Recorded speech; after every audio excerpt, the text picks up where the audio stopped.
So why don't you start by telling us about the first kind of important lesson about dialogue that you guys all had to learn together by going through outreach together? I think it's really important to make sure you know yourself. And that's something we really, really struggled with when we first started doing outreach. Like, you need to know who you are as a dialoguer and what your tendencies are and what directions you tend to go in so that you're able to kind of counterbalance that and become better at the areas that you're weak in. That way you can kind of try to counterbalance that and focus on it. Yes. For example, I tended to be too nice and too chatty at the beginning. That's me too. I was not great at pushing people. I would be comfortable with kind of ending a conversation with, well, it was great to talk with you. Right. We can just agree to disagree. Right. Not Not having gotten too deep into the actual thing. Not having really gotten Right. anywhere. Right. Exactly. You've just been a nice pro-lifer.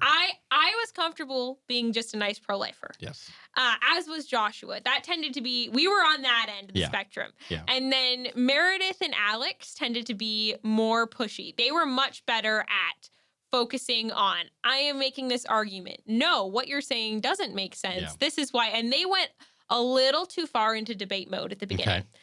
And I really liked the fact that we kind of had this Avengers team like we talked about before, where we had different You could totally strengths. balance each other. And so we could balance each other out. Yeah. And we could start to critique each other and pull each other in the other direction. So Joshua and I needed to focus on challenging ourselves to push. Yeah.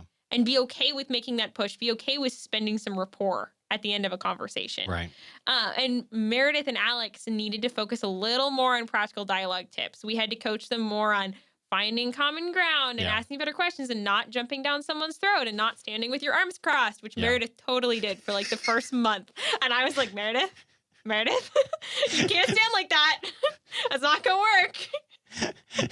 It's sending a signal. So how is it that you guys, and I imagine this is partly answered by leadership, but the fact that even your officers were all in this place of being willing to critique each other and being happy to be critiqued by the other members, especially members who had different strengths and weaknesses than them. And like, you're all balancing each other out. But like a lot of people just would be like, this aren't wanting critique. Like, this is hard enough as it is. Like, I don't want to be critiqued on this. Like, I'm out here. I can check this box, and are like, they get their feelings hurt if they're being critiqued after a really difficult dialogue where there's like, they're doing so many different things well. Yes, maybe 10% they could get better, but it's like, man, I just like, there was pretty fine. Like, how did you create an environment where everyone was good with that?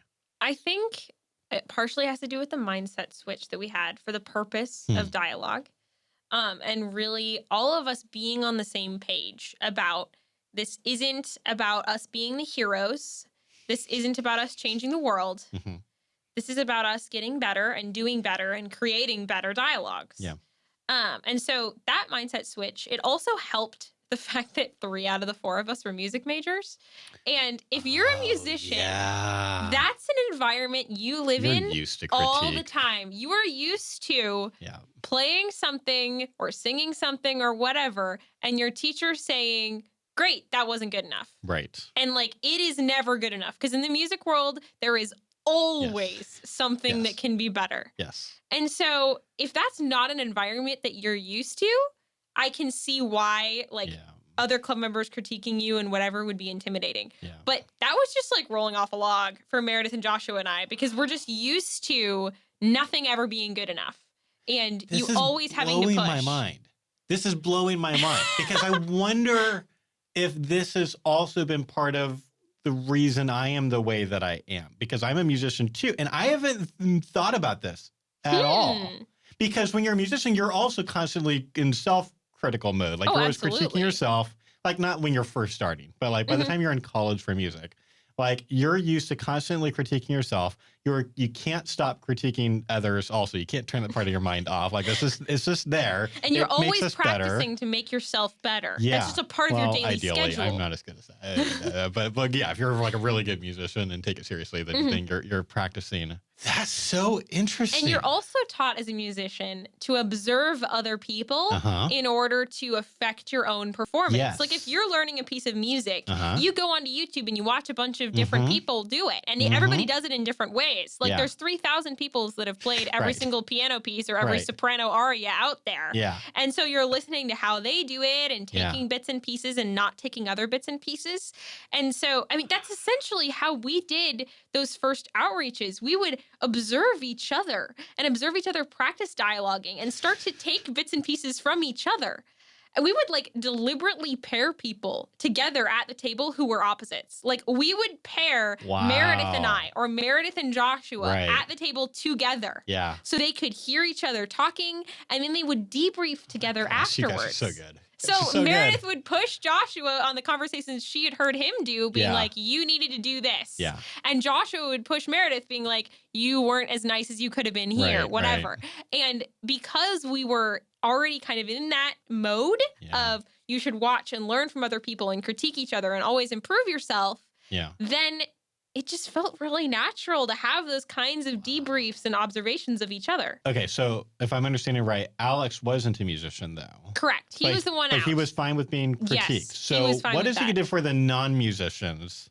That because you want everyone to be in this place where they're willing to critique and they're willing to be critiqued and they're being open-minded and humble and they're not taking themselves super seriously. How did you get the non-musicians to be that way? I think it comes from modeling it, honestly. Yeah.